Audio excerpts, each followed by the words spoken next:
Assalamualaikum warahmatullahi wabarakatuh. Perkenalkan, nama saya Royadi, saya dari 2 TMAA dengan NIM 214110407002. Menyinggung mosi mengenai perguruan tinggi mendominasi kasus terjadinya kekerasan kepada perempuan. Kita tahu bahwa kekerasan dalam bentuk apapun, baik kecil atau mungkin suatu kekerasan yang besar, itu tidak dapat dibenarkan, baik secara hukum ataupun secara sudut pandang yang lainnya. Salah satu cara untuk menanggulangi atau mengurangi proses terjadinya kekerasan adalah dengan memberikan edukasi kepada masyarakat atau kepada peserta didik.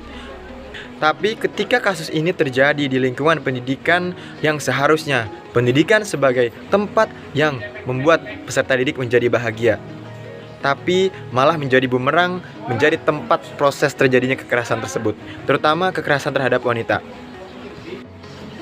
Yang mirisnya, pelaku dari kejahatan ini adalah orang-orang yang berada di lingkungan tersebut.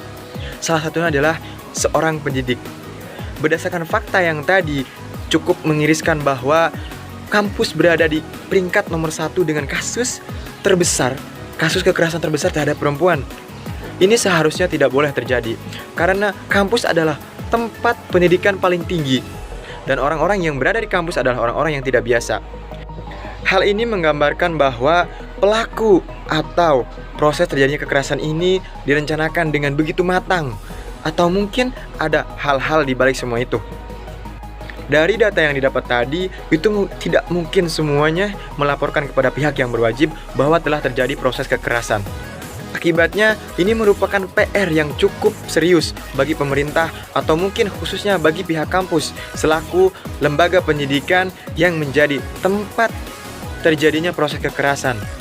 Tidak hanya kampus yang menempati urutan pertama, ada lembaga pendidikan yang non-formal menduduki peringkat kedua, yaitu pesantren. Bisa dibayangkan, pesantren adalah tempat pendidikan paling aman seharusnya. Karena di pesantren kita dididik untuk menjadi seorang yang dekat kepada Tuhan, seorang yang religius yang tinggi, dan kemudian hal ini menjadi bumerang bagi masyarakat untuk memiliki rasa tidak percaya kepada lembaga pendidikan.